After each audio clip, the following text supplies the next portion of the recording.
Bueno, voy a arrancar este programa. Es un gusto saludar al doctor Alejandro Turek, quien es médico especialista en oncología, especialista universitario en la especialidad destacado profesional. Doctor, buen día, ¿cómo le va?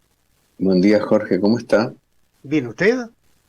Acá estamos. Yo creo que los 27 grados son solo en Argentina. El país está por explotar, así que Debe ser por parte eso de que lo, subiera...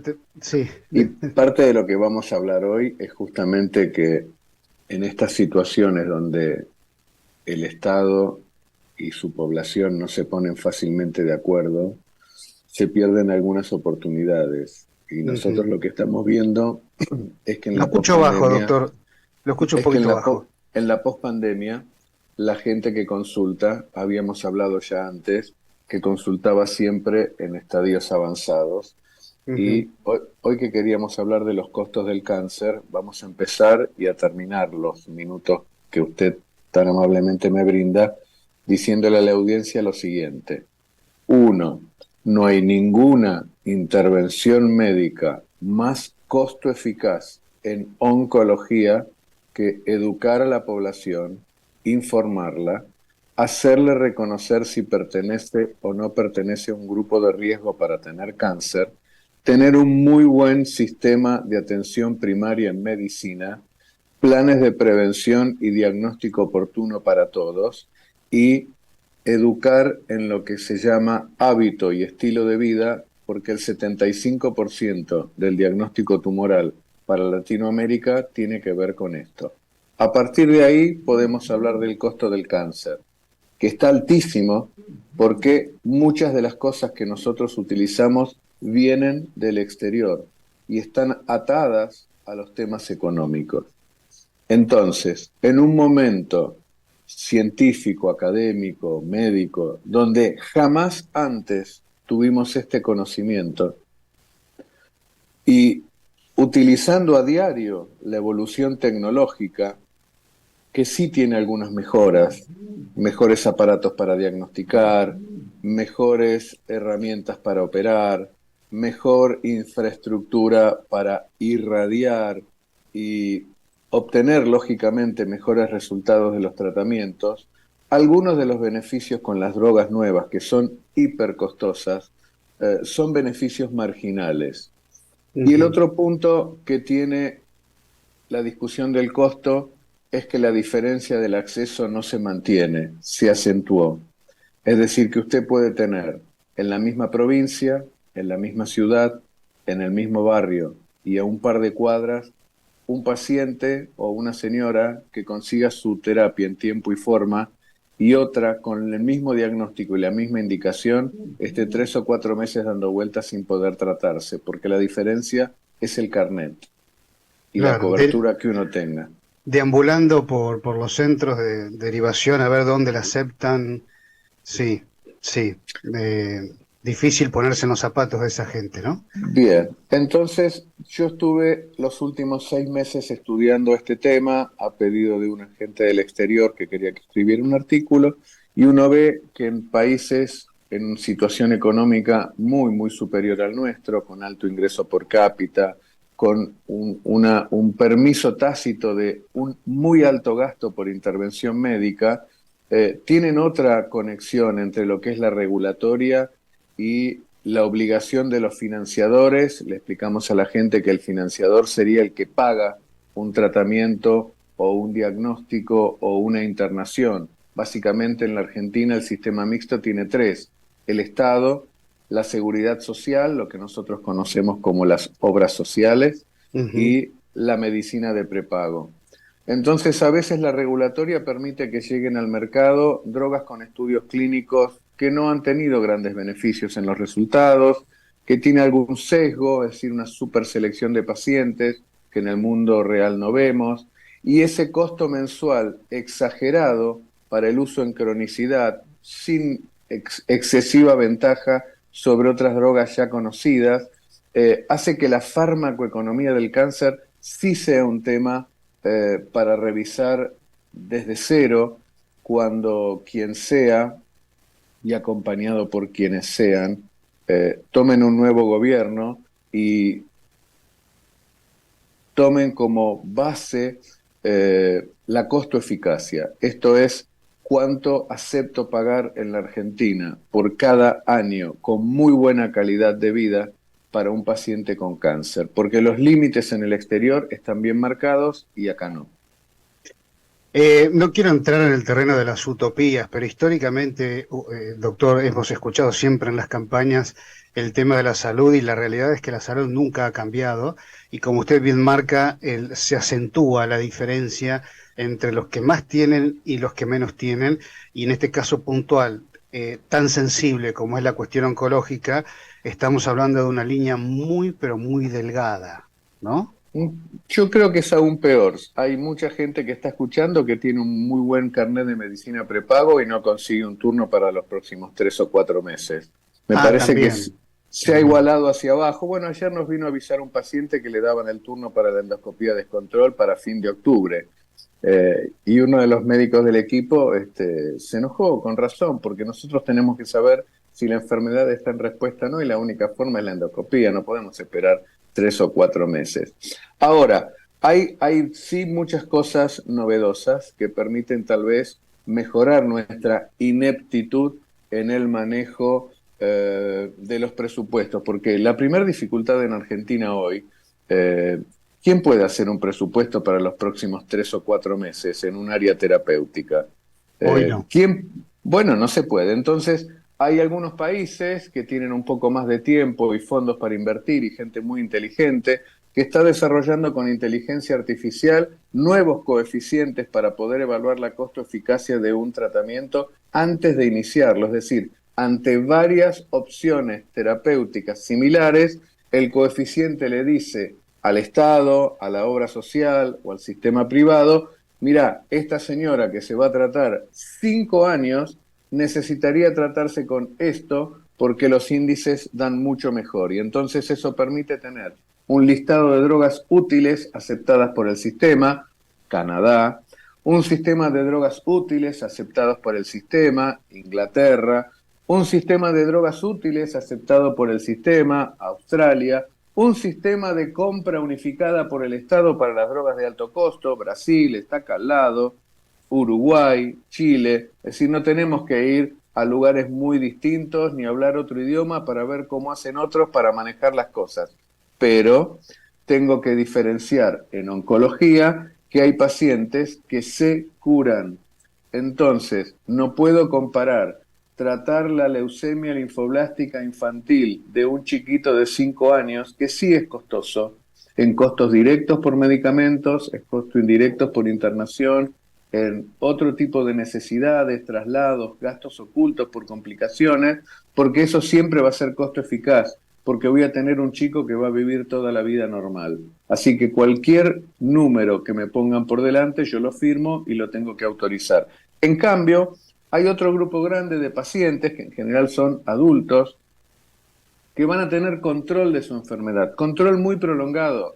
Extendemos mucho la sobrevida, lo dijo el Congreso americano este año, aprendimos a cronificar el cáncer y lo hacemos muy bien, pero no puedo cronificar el cáncer gastando 1 tonelada de dinero cada 21 días. Entonces, ahí sí tengo que usar herramientas de costo-eficacia y diferenciarlas claramente del paciente que lamentablemente consulta demasiado tarde, en un estadio que no voy a poder curar, en una etapa clínica que no voy a poder decirle que va a vivir 10 o 12 años tratándose con nosotros, y entonces en ese momento los valores de costo-eficacia son distintos, del mismo modo que no es igual la costo-eficacia en el primer tratamiento, en el segundo, en el tercero o en las sucesivas.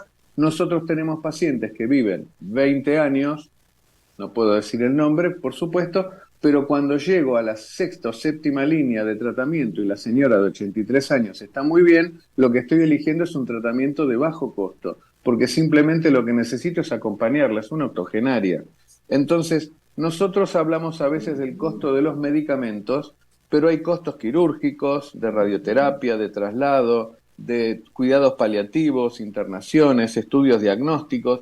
Por lo tanto, cuando en un sistema médico alguien le dice que el gasto directo en medicamentos de oncología llega al 45, 50 y en algunos casos hasta el 80%, bueno, evidentemente hay un cambio para hacer y el cambio al que nosotros podemos dirigirnos, porque no somos un país rico, es un sistema de medicina primaria muy importante que pueda estar atento desde el infante hasta la persona de 100 años y un sistema de oncología preventivo inteligente que conecte a las comunidades y les explique cuándo ir al médico y nosotros estar preparados cuando alguien quiera hacer la consulta preventiva. No puedo seguir viendo pacientes como el de ayer que consultan con tumores enormes y ya han pasado por 3 instituciones públicas y privadas del mejor nivel de la capital federal. No estoy hablando del interior del país, estoy hablando de nosotros, de los porteños.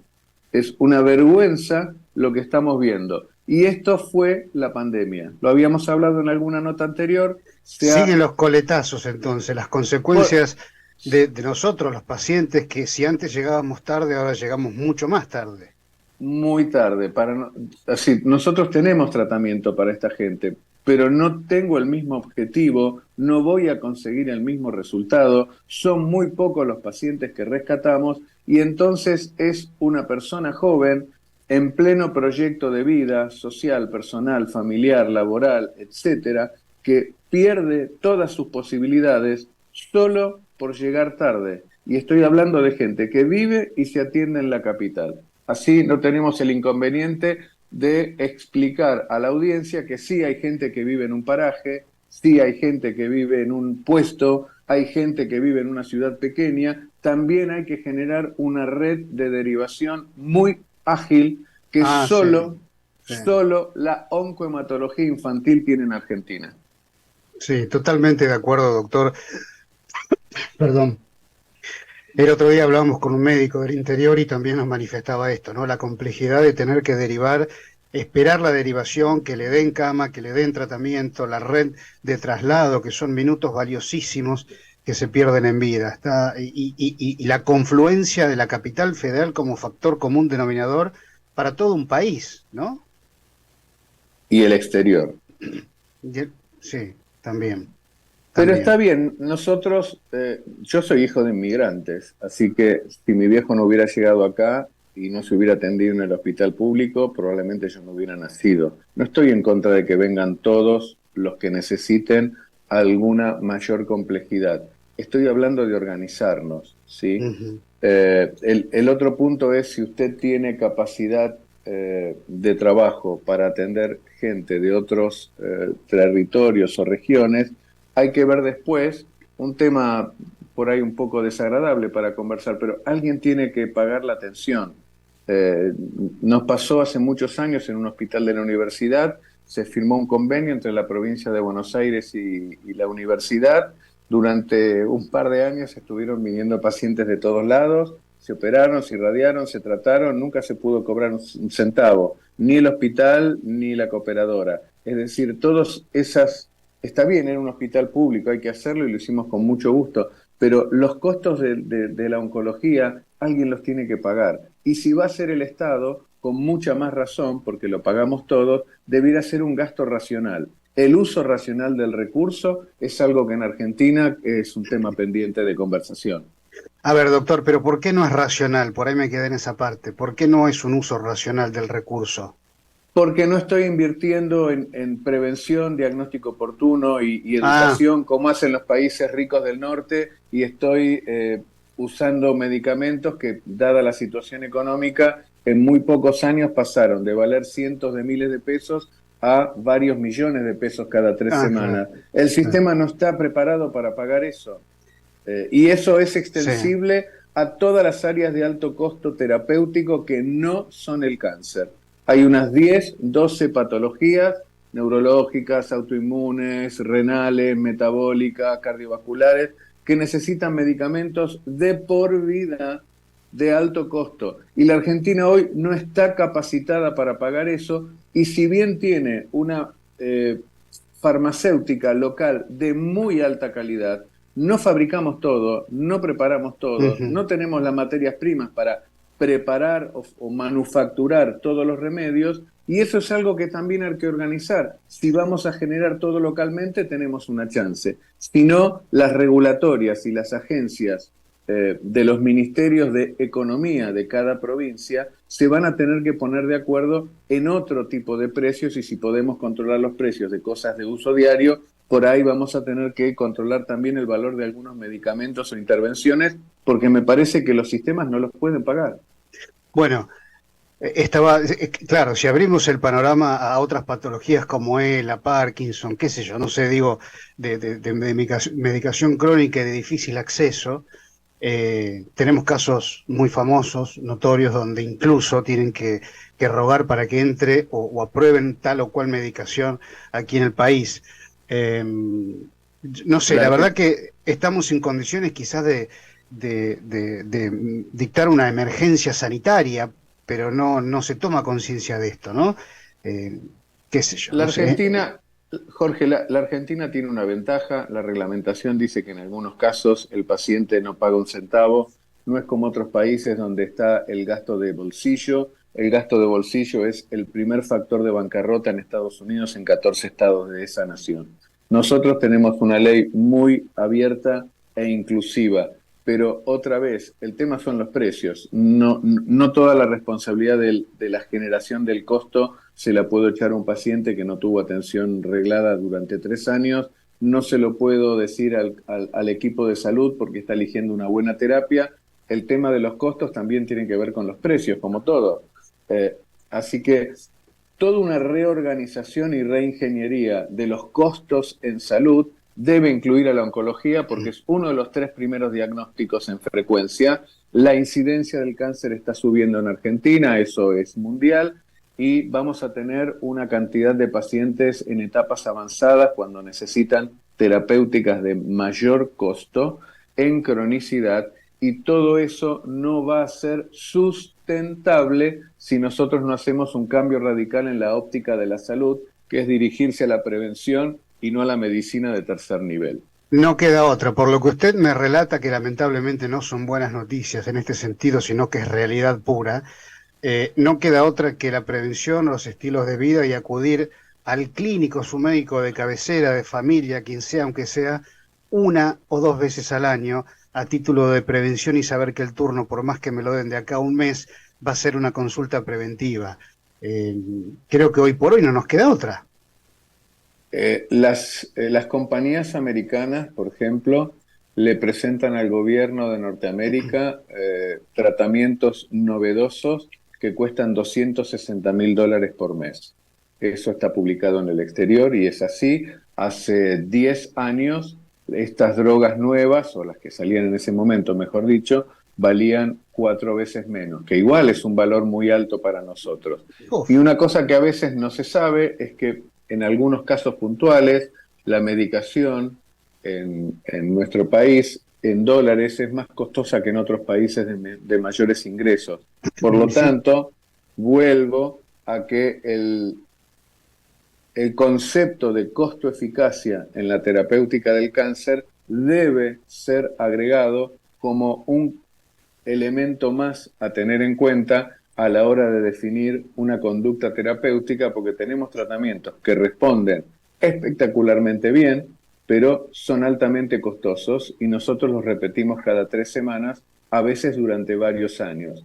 Por lo Ujú. tanto, no hay ninguna obra social. Usted sabe que yo me dirijo a la seguridad social, no veo medicina privada, y me parece una cosa no factible de resolver en lo inmediato que los precios sigan subiendo un par de veces por semana, porque los pacientes van a estar, los pacientes van a aumentar, la cantidad de terapias van a seguir siendo las mismas o mayores que ahora. Nosotros sabemos perfectamente qué hacer desde lo clínico, o lo que se llamaba antiguamente la oncología médica, y los pacientes deben tratarse.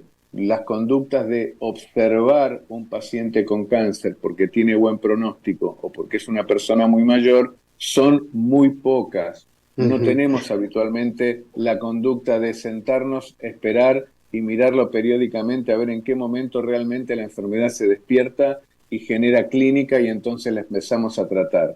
Eso puede ser que se haga en el Medicare americano. Nosotros a un paciente lo tenemos que tratar porque nuestra mentalidad es distinta. El tema es que están llegando excesivamente tarde nosotros en el sanatorio recibimos derivación de todo el país y ha sido una constante desde el principio del 2020 que todos los pacientes que entran al consultorio externo o la internación tengan diagnóstico de cáncer avanzado, sin excepción. Doctor, bueno, le agradezco mucho, la verdad que no tengo mucho más para agregar y espero simplemente que este mensaje haya llegado y cale profundo a la gente que nos está escuchando. Le agradezco profundamente siempre esta cuota de realismo.